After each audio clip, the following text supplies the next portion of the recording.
পালন করার জন্য, পাগল আদিষ্ট নয়। পাগল ইসলামী শরীয়তের বিধানগুলোকে পালন করার জন্য আদিষ্ট নয়, ইসলাম তাকে আদেশ দেয় নাই।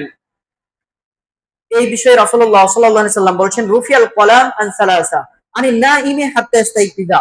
ঘুমন্ত ব্যক্তি যতক্ষণ পর্যন্ত ঘুমাবে, ঘুমন্ত অবস্থায় যা কিছু ঘটবে, সে স্বপ্ন দেখতে পারে, যা কিছু হয়ে যেতে পারে, অনেক কিছু ঘটে গিয়েছে ঘুমের মধ্যে, সে অনেক ইসলাম বিরোধী কাজ তার সাথে ঘটে গিয়েছে, এমন কিছু হলে তার কোনো দোষ নেই।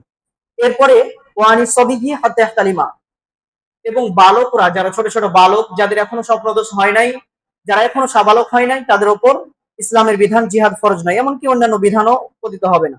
ওয়ানিল মাজনুন হাত্তা ইয়াকিলা, এমনকি পাগল, মানে এখানে যাদের হুঁশ হারিয়ে যাবে, বাতাল হয়ে গিয়েছে, বেহুশ হয়ে গিয়েছে, এমন তো অবস্থায় ইসলামের বিধানগুলো তাদের উপর ফরজ নয়, যতক্ষণ না তাদের হুঁশ ফিরে আছে। এই হাদিসটি আমরা পাবো আবু দাউদ 4403 নম্বর হাদিস।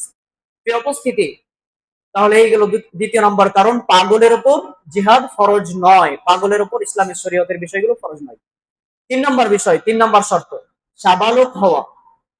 নাবালক শিশুর উপর জিহাদ ফরজ নয়, কারণ সে মুকাল্লাফ নয়, তার শরীর যুদ্ধের জন্য উপযোগী নয়। সাবালক হওয়া পর্যন্ত তার উপর শরীয়তের হুকুম আহকাম গুলো ফরজ হবে না। আব্দুল্লাহ ইবনে ওমর রাদিয়াল্লাহু আনহু তিনি বলেন, এই বিষয়টি আমরা দেখলে স্পষ্টভাবে বুঝতে পারবো যে জিহাদ ফরজ হওয়ার জন্য কতটুকু বয়স প্রয়োজন। তিনি বলছেন, আব্দুল্লাহ ইবনে ওমর রাদিয়াল্লাহু আনহু তিনি বলছেন, আরদানি রাসূলুল্লাহ সাল্লাল্লাহু আলাইহি ওয়াসাল্লাম ইয়াউমা উহুদিন ফিল কিতাল, উহুদের যুদ্ধের সময় রাসূলুল্লাহ সাল্লাল্লাহু আলাইহি ওয়াসাল্লাম আমার দিকে তাকালেন, আমাকে তিনি পর্যবেক্ষণ করলেন, আমাকে তিনি দেখলেন। ওয়া আনা ইবনু 14 সানা, তখন আমার বয়স 14 বছর। ফালাম ইউজিজনি, তিনি আমাকে জিহাদের জন্য অনুমতি দিলেন না।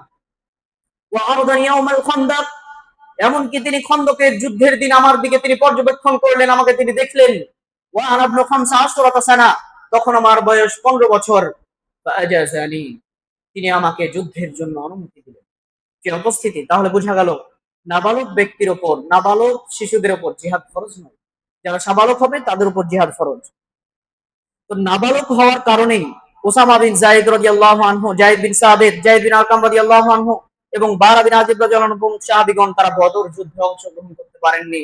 তার মানে জিহাদের জন্য নির্দিষ্ট একটি বয়স সীমা রয়েছে, এটা আমরা জানতে পারলাম, এটি একটি শর্ত। এরপরে 4 নম্বর শর্ত, পুরুষ হওয়া। মহিলাদের উপর জিহাদ ফরজ নয়, কেননা তারা জিহাদের জন্য উপযোগী নয়, তাদের শরীর জিহাদের জন্য উপযোগী নয়। তো হযরত আয়েশা রাদিয়াল্লাহু আনহা তিনি রাসূল সাল্লাল্লাহু আলাইহি ওয়াসাল্লামকে জিজ্ঞেস করলেন যে, হে আল্লাহর রাসূল, মহিলাদের উপর কি জিহাদ আছে? মহিলাদের উপর কি জিহাদের দায়িত্ব আছে? রাসূলুল্লাহ সাল্লাল্লাহু আলাইহি ওয়াসাল্লাম বললেন, আলাইহিন্না জিহাদুন লা কিতালা ফি, তাদের উপর জিহাদের দায়িত্ব রয়েছে, তবে সেখানে যুদ্ধ নেই। আল হজ্জ ওয়াল উমরা, তাদের জন্য জিহাদ হচ্ছে হজ এবং উমরা, তাদের এটাই প্রচেষ্টা করবে, তাদেরকে সে সব দেওয়া হবে, তবে শর্ত সাপেক্ষে তারাও জিহাদে যেতে পারবে। উল্লেখ্য যে জিহাদ যখন ফরজে কেফায়া থাকে, জিহাদ যখন ফরজে কেফায়া থাকবে তখন তারা অংশগ্রহণ করতে পারবে না, কিন্তু জিহাদ ফরজে আইন হয়ে গেলে তাদের জন্য জিহাদে অংশগ্রহণ ওয়াজিব হয়ে যায়। এই উপস্থিতি, উম্মার সর্বকালের সমস্ত ফকিহদের ঐক্যমতে 3 অবস্থায় জিহাদ ফরজে আইন হয়ে যায়। 1, কাফেররা যখন কোন মুসলিম ভূমিতে আক্রমণ করবে তখন সর্বসম্মতিক্রমে মুসলিমদের উপর জিহাদ ফরজ হয়ে যাবে।